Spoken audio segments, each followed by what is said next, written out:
ఆశావహులను ఊరిస్తూ వస్తున్న ఆంధ్రప్రదేశ్ కేబినెట్ విస్తరణకు ముహూర్తం వేదిక ఖరారు అయింది. ఏప్రిల్ 2న ఉదయం 9:25 కొత్త మంత్రుల ప్రమాణ స్వీకారం చేయనున్నారు. సచివాలయం పక్కనున్న విశాల ప్రాంగణంలో ఏర్పాట్లు చేస్తున్నారు. ప్రస్తుత కేబినెట్లోని 5గురికి ఉద్వాసన పలకనున్నట్లు తెలుస్తోంది. కొత్తగా 10 వరకు కొత్త ముఖాలు మంత్రివర్గంలోకి వచ్చే అవకాశం ఉందని అంటున్నారు. శాఖల్లోనూ మార్పులు చేర్పులు చేయనున్నారు. మంత్రివర్గంలో ప్రస్తుతం 19 మంది మంత్రులు ఉన్నారు.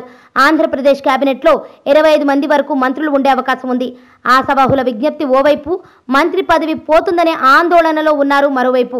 సీఎం నివాసం వద్ద రోజంతా కోలాహలంగా మారింది. అసంతృప్తి నేతల్ని బుజ్జగించడం, అలక వహించిన నేతలను సముదాయించేందుకు చంద్రబాబు నానా తంటాలు పడాల్సి వచ్చింది. మరోసారి మంత్రివర్గ విస్తరణ జరుగుతుందని నమ్మకం లేకపోవడంతో చివరి ప్రయత్నాన్ని సీనియర్స్ చేస్తున్నారు. మంత్రి పదవి పోతుందని ఆందోళనలో ఉన్నవారు బాబును కలిసేందుకు క్యూ కట్టారు. ఉదయం నుంచి సీఎం తనకు అందుబాటులో ఉన్న నేతలతో పాటు మంత్రివర్గ విస్తరణపై అసంతృప్తి చెందుతున్న నేతలను ఆయనే స్వయంగా ఫోన్లు చేసి బుజ్జగిస్తున్నారు. పార్టీ నేతలు కళా వెంకట్రావు, మంత్రి యనమల రామకృష్ణుడితో బాబు తొలి విడతగా సమావేశమయ్యారు. చంద్రబాబును కలిసిన వాళ్లలో నందమూరి బాలకృష్ణ, జేసీ దివాకర్ రెడ్డి, ధూళిపాళ్ల నరేంద్ర తదితరులు ఉన్నారు. అయితే ధూళిపాళ్ల చంద్రబాబుని కలిసి వెళ్లేటప్పుడు కన్నీరు పెట్టుకోవడం ఇప్పుడు సగటు తెలుగుదేశం పార్టీ కార్యకర్తని సైతం బాధ పెట్టిన అంశం.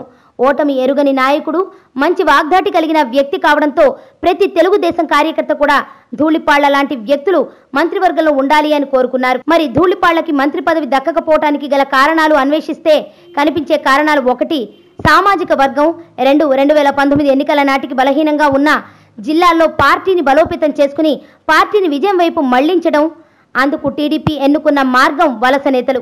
బలహీనంగా ఉన్న చోట బలం పెంచుకోవడం తప్పు కాదు, కానీ పార్టీ కోసం అహర్నిశలు కష్టపడుతున్న పార్టీ నేతల్ని, కార్యకర్తల్ని విస్మరించడం ఎంతవరకు సబబో అధినాయకత్వం ఆలోచించాలని సగటు తెలుగుదేశం కార్యకర్తలు కోరుతున్నారు. ఆదివారం ప్రమాణ స్వీకారం చేయబోయే కొత్త మంత్రుల పేర్లు జాబితాను సీఎం ప్రకటించారు. నారా లోకేష్ చిత్తూరు, భూమా అఖిలప్రియ కర్నూలు, కళా వెంకట్రావు శ్రీకాకుళం, అమర్నాథ్ రెడ్డి చిత్తూరు, సిహెచ్ ఆదినారాయణ రెడ్డి కడప, కాల్వ శ్రీనివాసులు అనంతపురం, నక్క ఆనంద్ బాబు గుంటూరు, సోమిరెడ్డి చంద్రమోహన్ రెడ్డి నెల్లూరు, సుజయ్ కృష్ణ రంగారావు విజయనగరం, జవహర్ పశ్చిమ గోదావరి, చాంద్ బాషా అనంతపురం పేర్లను ఖరారు చేశారు. చాంద్ బాషా స్థానంలో పితాని సత్యనారాయణ పేరును పరిశీలిస్తున్నారు.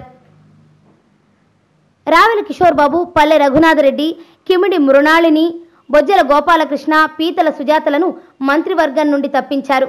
వీరిలో కొంతమంది సరిగా పనిచేయకపోవటం, కొంతమంది మీద కేసులు ఉండటం వలన వీరిని తప్పించారు అని తెలుస్తోంది.